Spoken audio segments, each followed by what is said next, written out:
নমস্কাৰ সকলোকে স্বাগতম জনাইছোঁ পুনৰ এবাৰ। All India institute of medical science Guwahati চমুকৈ এইমছ ৰিক্ৰুইটমেণ্ট কৰিছে কেইটামান ভালে সংখ্যক পদ। ইয়াতে চাওক, advertisement for the recruitment to the various non faculty post on direct recruitment based in the AIIMS Guwahati. AIIMS Guwahati is Apdcl, the healthcare institute established by the Ministry of Health and Family Welfare, Government of India under the Pradhan Mantri Swasthya Suraksha Yojana,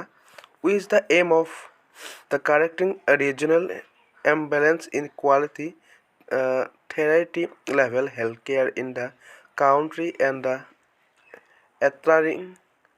self-sufficiency in graduate and postgraduate medical education and training. The director, AIIMS Guwahati, invited online application from Indian national for recruitment to the following non-faculty posts on direct recruitment basics. অৰ্থাৎ AIIMS গুৱাহাটীৰ ফালৰ পৰা direct ৰিক্ৰুইটমেণ্টৰ বেচিক্সত কেইটামান post উলিয়াইছে, যিকেইটা post non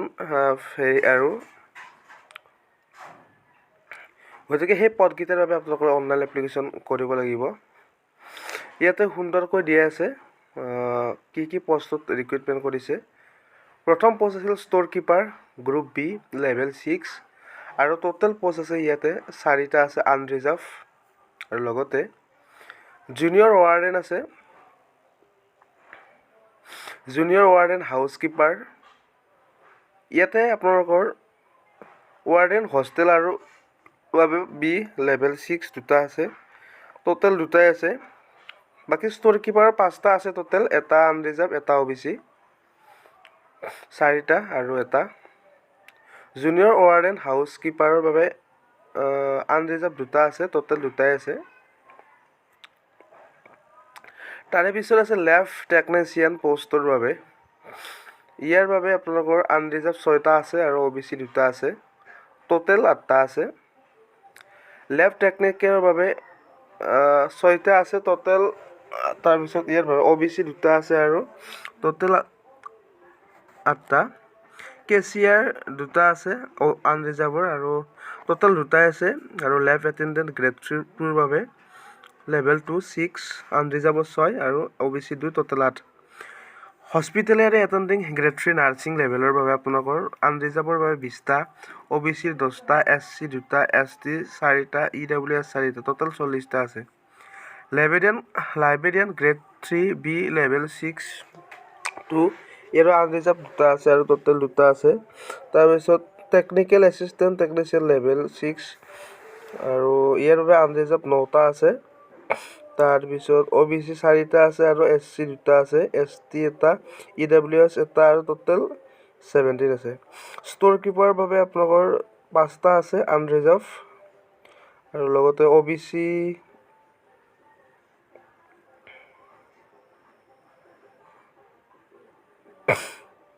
technical আৰু technical assistance লোৱাৰ বাকীটো চাই ল'ব। আৰু ইয়াতে গোটেইখিনি দিয়া আছে, আপোনালোকে সুন্দৰভাৱে চাই ল'ব এইকেইটা পষ্টৰ বাবে। এছিষ্টেণ্ট এডমিনিষ্ট্ৰেটিভ অফিচাৰ আপোনাৰ আছে কিমান আছে, আনৰিজাৰ্ভৰ এটা আছে, টোটেল এটা। Junior accountant officer, yoga instructor, radiographist technical grade 3, physiotherapist, speech therapist, technician prosthetist of orthotics, junior Hindi translator, assistant laundry supervisor, medical record technician, dietician, medico social service officer, junior engineer electrical, junior engineer ACNR, parametrics grade 2, private secretary, personnel assistant, office assistant. Total vacancy আছে 102, total 142 vacancy আছে। আৰু ইয়াৰ গোটেইখিনিৰ বাবে আপোনালোকৰ last date of receive of online application will be 21 days from the date of publication. অৰ্থাৎ যেতিয়ালৈকে এডভাৰটাইজমেণ্টটো খোলা দিব, 2 দিনতে খোলা দিয়াৰ পিছত আপোনালোকৰ 21 দিন পিছলৈকে ইয়াৰ এপ্লিকেশ্যন কৰি থাকিব পাৰিব আৰু লগতে for details of the requirement of eligibility other online application process relaxable process terms of condition notification correction attendance extra related to the recruitment will be the published uploaded only the officer of the www.emsguwahati.ac.in আপোনালোকে সবিশেষ চাব পাৰিব তাৰে পিছত recommend কৰিছে all cargo logistic and allied service company লিমিটেডৰ ফালৰ পৰা আপোনালোকৰ ৰিকুৱাৰমেণ্ট কৰিছে 437টা এছিষ্টেণ্ট চিকিউৰিটি ভেকেঞ্চি আৰু ইয়াৰ বাবে আপোনালোকৰ অনলাইন এপ্লিকেশ্যন কৰিব লাগিব name of the post assistant security total post আছে 437টা পোষ্ট প্লেচ অফ পষ্টিংবিলাক দিয়া আছে চাই ল'ব সুন্দৰকৈ on pan India basics Chennai Kolkata Goa এনেকৈ দিয়া আছে আৰু starting date of online application submission 20 October and last date of online application 15 November 2023 গতিকে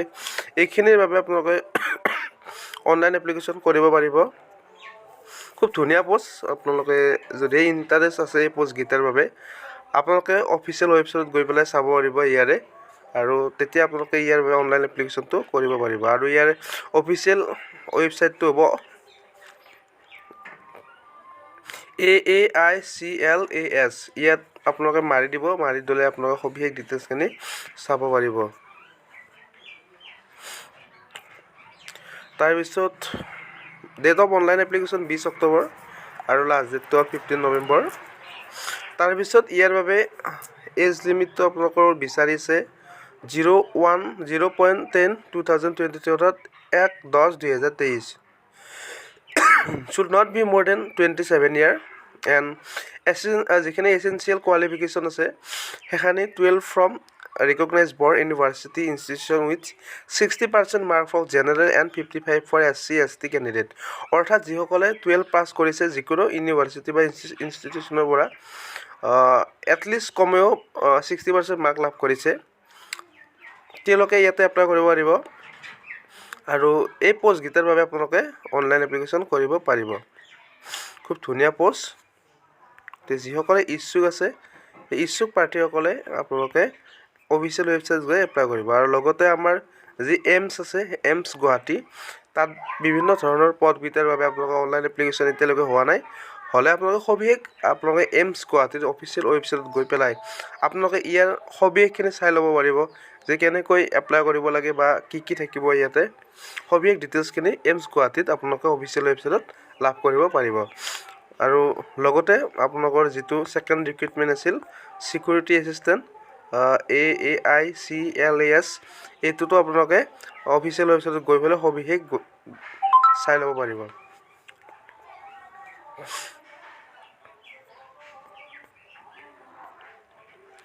খুব ধুনীয়া পোষ্ট এইকেইটা এমছৰ গুৱাহাটীৰ বাবে যিখিনি নন ফেকাল্টি পোষ্ট আছিল এইখিনি on direct recruitment basic at AIIMS direct recruitment হ'ব এইখিনি যদি ভিডিঅ'টো ভাল লাগিছে অনুগ্ৰহ কৰি শ্বেয়াৰ আৰু ছাবস্ক্ৰাইব কৰিব নাপাহৰিব তো আজিলৈ ইমানে ধন্যবাদ